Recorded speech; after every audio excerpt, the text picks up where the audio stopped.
নবী বলছে দুটো ঈদ, আমি তৈরি করলাম আর একটা ঈদ, এটাকে আবার বড় আমি লাগিয়ে দিলাম। ভাই বলুন তো এই এখতিয়ার আমাদের আছে?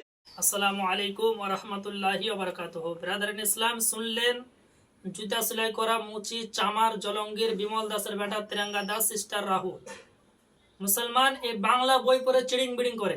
এ দাজ্জাল ওয়াহাবি যে এক পাতা বুখারী শরীফ পড়া যার ক্ষমতা নাই, এ বলছে বছরে ঈদ হয়েছে দুইটা, তো 3 নম্বর ঈদ কোথা থেকে আসলো? তো মুসলমান একটা কথা মনে রাখবেন, ঈদুল ফিতরে নামাজ আছে, ঈদুল আজহার নামাজ আছে। এই জন্য এরা বলে যে এই দুইটা হলো ঈদ, বাকি শরীয়তে কোনো ঈদ নাই। কিন্তু মুসলমান আপনাদেরকে বলতে চাই, উঠান মুয়াত্তা ইমাম মোহাম্মদ 72 পৃষ্ঠার শেষ লাইন, 73 পৃষ্ঠার প্রথম লাইন, সুনানে ইবনে মাজা কিতাবের মধ্যে হাদিসটি আছে। রাসূল পাক বলছেন, আখবারানা মালিকুন হাদাসানা জুহরি আন ইবনে সিব্বাক আন্না রাসূলুল্লাহ সাল্লাল্লাহু আলাইহি সাল্লাম قال ইয়া মা'আশারাল মুসলিমিনা হাযা ইয়াউমুন জাআলাল্লাহু তাআলা ঈদাল লিল মুসলিমিন। রাসূল পাক জুমার দিনকে মুসলমানদের জন্য ঈদের দিন বানিয়ে দিয়েছেন। তো মুসলমান এক সপ্তাহে, বছরে কয়টি সপ্তাহ হয়? 52টি সপ্তাহ। তাহলে বোঝা গেল 52টি জুমা, তাহলে এক বছরে 52টি জুমা অর্থাৎ 52টি ঈদ। আর ঈদুল ফিতর ঈদুল আজহা 52 আর 2 54টা।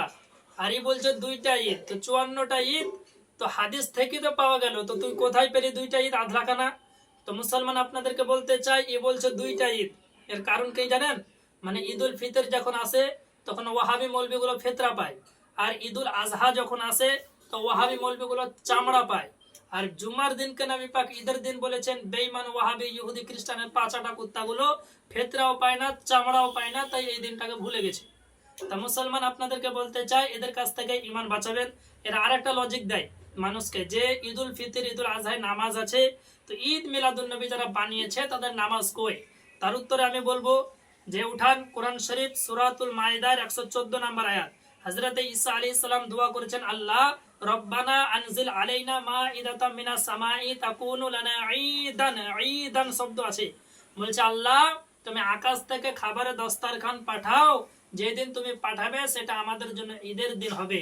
তো চিন্তা করুন মুসলমান, আসমান থেকে যেদিন খাবার আসবে সেটা যদি ঈদের দিন হয়, তো খাবার দেনেওয়ালা রাসূলুল্লাহ যেদিন আসবেন সেদিন সুন্নিদের ঈদের দিন কেন হবে না? তো মুসলমান সেই দিনটা হচ্ছে ঈদের দিন। তো বোঝা গেল যে ঈদ হলে নামাজ হবে, নামাজ হলে ঈদ হবে, এটা কোনো কথা নাই। যদি ঈদ মানে নামাজ হয়, যে ঈদুল ফিতর ঈদুল আজহা নামাজ আছে, মিলাদুন নবীতে নামাজ কই? সারা পৃথিবীর ওয়াহাবিকে আমার চ্যালেঞ্জ, ঈসা আলাইহিস সালাম দোয়া করছে যে খাবার পাঠাও ঈদের দিন হবে, এই ঈদের নামাজ কো আর একাত আমাকে দেখাও। ও 14 গোষ্ঠী মরে যাবে, জাহান্নামে চলে যাবে, কিন্তু দেখাতে পারবে না। কিন্তু এটা সালাফদের আকীদা নয়, এটা সালাফদের মাসলাক নয়। মুসলমান ইসলাম কোনটা? যেটা আকাবিরিন মুহাদ্দিসিনে কেরাম আপনাকে আমাকে দিয়েছে, সেটাই হলো ইসলাম। বিশ্ববিখ্যাত ইমাম ইমাম ইবনে রজব হাম্বলি রাহমাতুল্লাহ আলাইহি লাতাইফুল মাআরিফ বাইরুত লেবাননের ছাপ, সেই কিতাবের মধ্যে লিখছেন, কুল্লু ইয়াউমিন কানা লিল মুসলিমিনা ঈদান। তিনি বলছেন প্রত্যেক দিন হচ্ছে মুসলমানদের জন্য ঈদের দিন। তিনি বলছেন প্রত্যেক দিন হচ্ছে ঈদের দিন। তিনি দলিল দিচ্ছেন যে প্রত্যেকটা দিন ঈদের দিন কেন? তা বলছে এমন কোন দিন যায় না যেই দিন মুসলমান আল্লাহ আল্লাহ রসুলকে স্মরণ করে না। এমন কোন দিন যায় না যেই দিন মুসলমান আল্লাহ আল্লাহ রসুলকে স্মরণ করে না। যেই দিন মুসলমান আল্লাহ আল্লাহ রসুলকে স্মরণ করবে সেই দিনটা তার জন্য ঈদের দিন হবে। মুসলমান প্রত্যেকটা দিন হচ্ছে ঈদের দিন। শুধু তাই নয়, ইমাম শারে বুখারী ইমাম কাস্তালানী রহমতুল্লাহ আলাই মাওয়াহিবুল্লাহ দুনিয়া শরীফের মধ্যে লিখছেন, তাদের প্রতি আল্লাহর রহমত, তাদের প্রতি আল্লাহর বরকত, যারা নবীর মিলাদুন নবীকে ঈদ হিসাবে পালন করবে। তো বলতে চাই মুসলমান আপনাদেরকে, যে 2 ঈদ ছাড়া শরীয়তে কোনো ঈদ নাই, যারা এরকম কথা বলে আল্লাহর কসম খেয়ে বলি ওদের চাইতে বড় জাহিল পৃথিবীতে কেউ নাই। আবু জাহেল বলছে, ইবলিস শয়তান বলছে, আল্লাহ আমি এখন আরাম করছি, ওয়াহাবিরা যখন আমার কাজ করে দিচ্ছে তখন আমার আর কি দরকার আছে? তো মুসলমান এদের কাছ থেকে ঈমান বাঁচবেন। এদের ইখতিলাফ দেখে টেনশন করবেন না, কিয়ামতের সকাল পর্যন্ত ভাববেন না যে আরে এত ইখতিলাফ করছে, আমাদের কাছে দলিল আছে না? নাই, এত দলিল আছে আলহামদুলিল্লাহ, পুরো পৃথিবীর ওয়াহাবিকে কবর দেওয়া হবে। মুসলমান ভয়ের কোনো কারণ নাই, কারণ খাজা মঈনুদ্দিন চিশতি পৃথ্বীরাজ বাদশাকে দেখে ভয় করেনি। হযরত ইব্রাহিম আলাইহিস সালাম নমরুদকে দেখে ভয় করেনি, হযরত মুসা আলাইহিস সালাম ফেরাউনকে দেখে ভয় করেনি।